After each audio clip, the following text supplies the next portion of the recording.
Jeff Ansel, and he's with Nutrien Ag Solutions, and he is a crop specialist, and we're going to learn more about the feed. Jeff is a crop specialist, like Kat said, and they are an important part of the dairy farm because the cows need good quality forages to live a healthy life. So Jeff, we're looking forward to hearing more about what your job is on Maple Bottom Farm and what you do as a crop specialist. Welcome. Hi guys, glad to be here. So yes, I'm Jeff, and I do work for Nutrien Ag Solutions. I am their crop consultant here. I work very closely with Vicki and Mike to produce quality forages for them to obviously make good feed to feed to their cows to make milk. We do approximately 80 acres worth of corn here with another 80 to 90 acres worth of grass hay, 30 acres of wheat, 20 acres of sorghum Sudan grass, and approximately 5 acres of sunflowers there too. I'm standing behind me, where I am standing at is our feed bunker, where we are we've got our BMR corn silage stored in. Just got done chopping here about 2 weeks ago here. There is approximately 1,000 tons worth of corn silage in this trench here behind us. This should be, along with the 2 upright silos here, that will compose approximately 50% of our ration here that we're going to be feeding to our cows. The balance of the ration would consist of grass baleage, some dry hay, and a protein mix. The cows are fed a PMR, partial mix ration, where our forages are fed, along with the rest of the balance of the protein mix there going through the robot pellet that you guys would have just looked at. My job with Nutrien is to not only work with customers like Vicki and Mike, but make cropping recommendations on fertility, hybrid selection, herbicide use. I work with farms all over southwestern Pennsylvania to maximize yields and to grow quality forage for these dairy farms to obviously make milk and keep healthy cows. So that's kind of my job in a nutshell. Very good. If you're watching live and you have questions for Jeff, go ahead and get those in the chat box and we'll make sure to answer them. But I do have a few questions for you. One question is, do you do soil testing before you plant the crops? We do. So that's part of what that's part of my recommendations to everybody that I work with, and we do that here at Maple Bottom. We do soil samples at least once every 3 years is what my minimum recommendation is. I like to see guys actually soil sample every year. There is no need to be, we need to make sure that we've got our fertility right here to maximize yields, but we also don't want to be over applying nutrients here, whether it be through manure or through poly fertilizers there. Costs a lot of money to put nutrients out on those fields, and we want to be as cost efficient as we possibly can, and a soil sample is one of the easiest and quickest ways there to know what our crop needs are. Very good. I had someone chat a question about the tires that we see on the bunker behind you. So if you could just give us a little background, what are the tires used for? Maybe the differences of, why feed is stored in this type of storage in a bunker or a silo, maybe some of that process and why that's important on the farm? Sure. So so to answer the first part of the question, underneath this is 2 layers of plastic. one underneath with two top covers folded over top, a layer of plastic on top of it, and then tires are actually thrown on top of the plastic just to hold it down to keep the wind from blowing it. That's basically all the tires are there for is weight. It's just to hold down the plastic. And I'm sorry, what was the second part of the question? The difference is of feed storage. So this is a bunker, Okay. you know, why would maybe they use Yep. this and a silo and some of that process and. So there's lots of different ways we can be storing feed. This is what we would call a bunker silo or a trench silo. We're dumping it on the ground, pushing it with blades up, stacking it, and then rolling it in and packing it tight with other tractors there to compress it, to keep it stored. This would be a fermented feed storage. It's quick. You get a lot of tons in this way. The most efficient, cost-effective there for fast feed storage. Standing right in front of me here, and the camera's moving around here, you're going to see two upright silos here. These were the norm, you know, and still a lot of them are being used here today. These two silos are used here today. Again, for fermented feed storage, there is what those are. They have unloaders in them where we blow the feed to the top of it, it falls down, and then there is an unloader on the top of it there that feeds from the top down. Behind us here, or I guess off to my side here, the white marshmallow looking things, for those of you that don't know, those are round bales of hay that would be put in at a higher moisture level. That would be what we would call baleage. That is another way that we're storing feed, is wrapping it in plastic. So there's lots of different ways that you can store feed. Just depends on what situation you're in and whether you're wanting to feed fermented feed or dried feed. You know, you could be putting it in an ag bag, which is basically a long tube, long cylindrical plastic tube. You know, dry storage, dry stacking, grain bins. There's lots of different ways to be storing feed. Great, thanks. That's helpful to see some of those. We have quite a few questions coming in here. Okay. Somebody wants to know, how often do you rotate crops? So we are on, that's a little bit of a harder question to answer because every situation is a little bit different. Our rotation here is primarily 4 years of corn alternated with 4 years of grass hay, but it is varying based on what our needs are. Needs for the cows are, if we need more corn, we're going to take some hay acres away or sorghum Sudan acres away and plant more corn.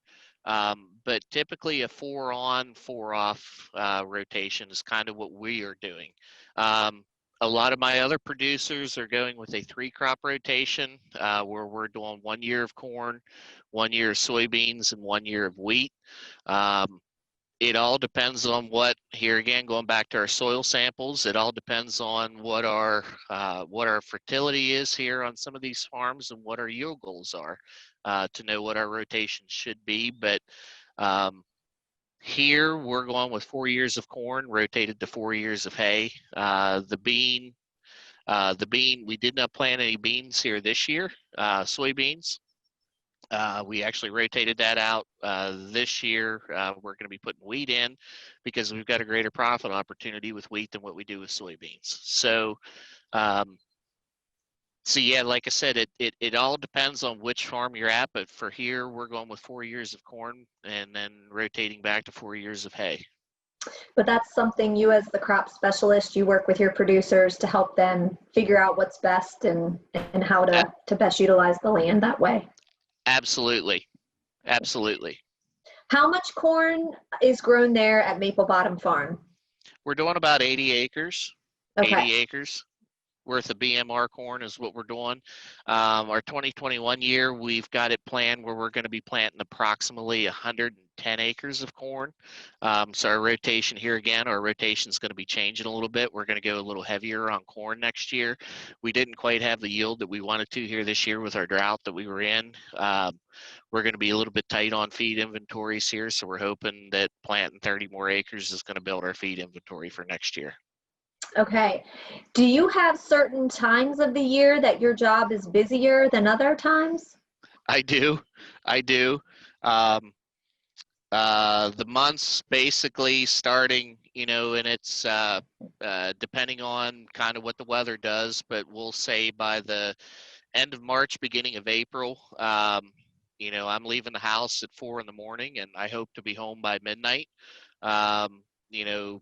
At least 6 days a week. And that'll run basically because part of my job there as well, I also run a self-propelled spray rig where I'm applying chemistry and fertilizer to about 15,000 acres for other customers there as well. So with the custom application part, we're running hard from the beginning of April until we'll say mid to end July, kind of in that until we get the crops in the ground and get everything fertilized the way that we need it to. We're looking at 3.5 to 4 months out of the year. And then after that, things kind of start to slow down. I slip back more into a consultant kind of role then at that point. Right now, we're full blown into doing seed orders for next year. We're already, we've been planning next year's crop for months now at this point. So yeah, I guess there are certain times of the year that are definitely busier. With that said, come Christmas time, if it's cold outside there as far as that goes, guys are, the month of December there, guys are, they're wanting to be in tree stands hunting, spending time with family there as far as that goes. I mean, it's hard to find customers, so that basically gets to the point where my time gets pretty slow there too. Okay. Somebody wants to know if you have a favorite part of your job and a least favorite part and maybe hardest part of your job. So just some of those things. Okay. My favorite part of my job is working with my customers. As crazy as that sounds, I mean, it's my favorite part of my job. A lot of my customers I've known them for years. They're family. They're like family to me. I take my job very seriously from the aspect that what's good for them is also good for me. So I try to treat their business as if it was my own. That is by far and away, one of the best things about my job is whenever I see my customers have a good crop, whenever I see them have a success story. Like we tried something different here at Maple Bottom this year. We planted 5 acres of sunflowers for some agritourism, and it ended up being a huge success. It was something that it was great to see them succeed at that. I mean, that's definitely the most rewarding part about my job. Worst part of my job, I can't pinpoint one thing in particular. There's definitely stressful times of the year, like I'd said, in springtime, when we're going full bore trying to get crops in the ground. Probably the most stressful part of my job is whenever the weather just doesn't want to cooperate, and we're either getting too much rain, not enough rain, we're getting winded out, or whatever. I mean, that's probably the most stressful part of my job. I work with guys in all kinds of different financial situations. I mean, that can get to be challenging there at different times there for how we're gonna, I guess that's part of my job there too. Like Angela Pecora here. I mean, I'm trying to figure out how to get all this to cash flow and what makes the most sense for them and what gives them the most profit opportunities. So Absolutely. I think we have a few more minutes here that I do have a few other questions that came in. Somebody wants to know how long the feed will keep in storage.